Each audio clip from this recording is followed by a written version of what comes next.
towards QuickShot and the analyst desk to take a closer look at that one. Double lift. Have a grin on yourself. Thank you very much, D-Man.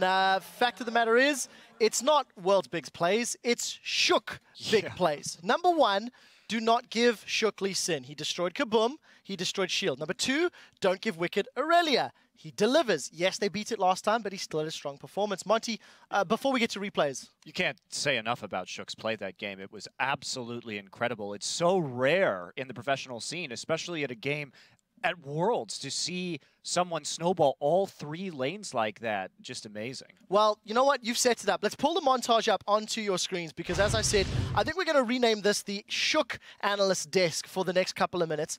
Roll the clips out, and analysts, how on earth does Shook go from not delivering another champions to being just godlike on this Lee Sin? Well, I mean, in that first one, you don't use your E as watch to engage right there. You don't know where the jungler is. It's just a bad play.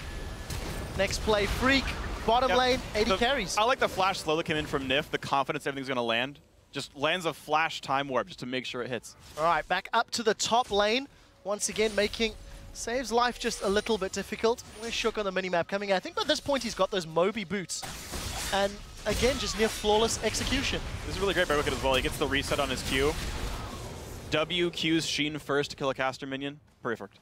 All right, let's see. What's next on our montage? Oh, this was the mid lane play. Probably. Yeah, Froggen gets a nice wave in the turret and is able to get a charm before Shook gets in. So it's just a super clean kill. And they both get out from a tower dive with the 80% HP. What's even more impressive is it doesn't end there because I think we got the dragon play next. He just doesn't miss any of his skill shots. Look at that again. Nearly max range Q. Coming in right there. That knock-up onto Janna was the reason why it just went so well. She couldn't ulti fast enough because she was knocked up by the Lee Sin ult. Just so good. I mean, okay, so we actually had to cut the montage short. There were more plays, but that was all prior to 17 minutes into the game. We do need to give Shook another massive props. Let's actually take a look at the quick MVP graphic that we've put together for his Lee Sin performance, because truthfully, this game, this perfect performance, was on Shook's shoulders. Oh, absolutely. Yeah. He's not going to get that champion again. Well, we keep saying that. Like, I don't understand the teams at Worlds who aren't doing their research properly. Like, we're saying, oh my god, Gorilla should never get Thresh again.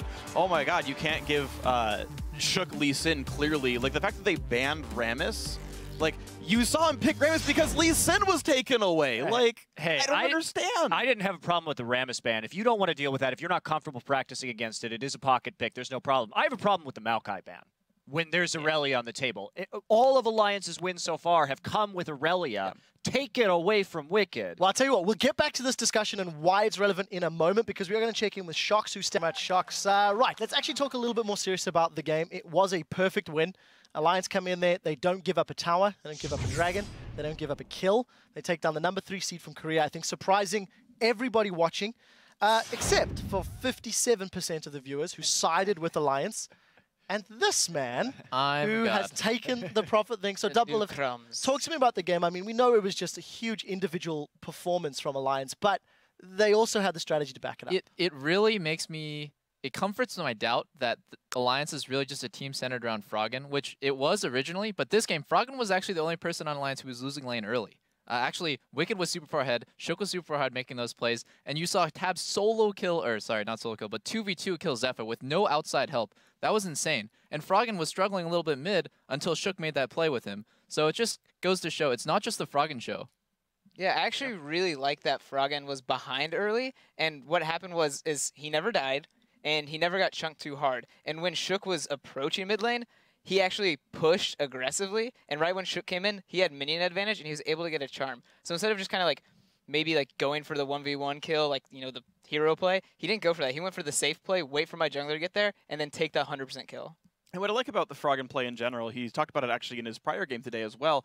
He said, in that game at least, in the interview, he said he wasn't focusing as much on his individual play. He was focusing on the shot calling, on getting his team into a good spot and not trying to do as much himself.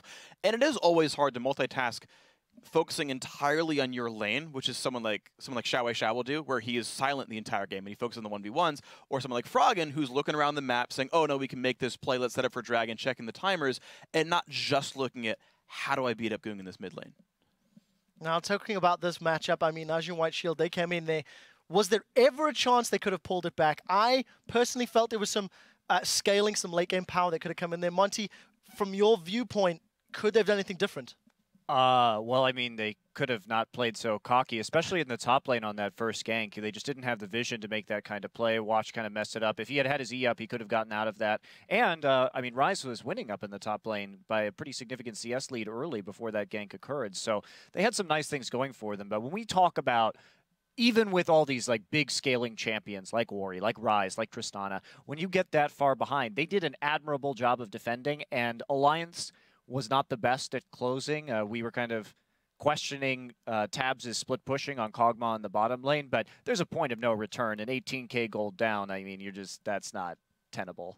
Yeah, but talking about cocky play, Watch just ganked mid from the top side and then disappeared into the top river and then immediately went top. Like, that's fine, but it's also really predictable. You can't gank a top laner using your escape going in, going, they don't know I'm coming up top. It was Lisa's not going to counter gank. Final thoughts before we move on, Monty? Yeah, and this is the question that I had, because in the Korean regionals, Watch was very, very good, but I have never seen him play that well before. And my question was, can Watch sustain this level of play? And through these first two games from Alliance, the answer is really no. He's died multiple times in the early game every time. He needs to get his act together if he wants to go far in the playoffs. There is a whole lot of pressure on tomorrow's games. We'll see where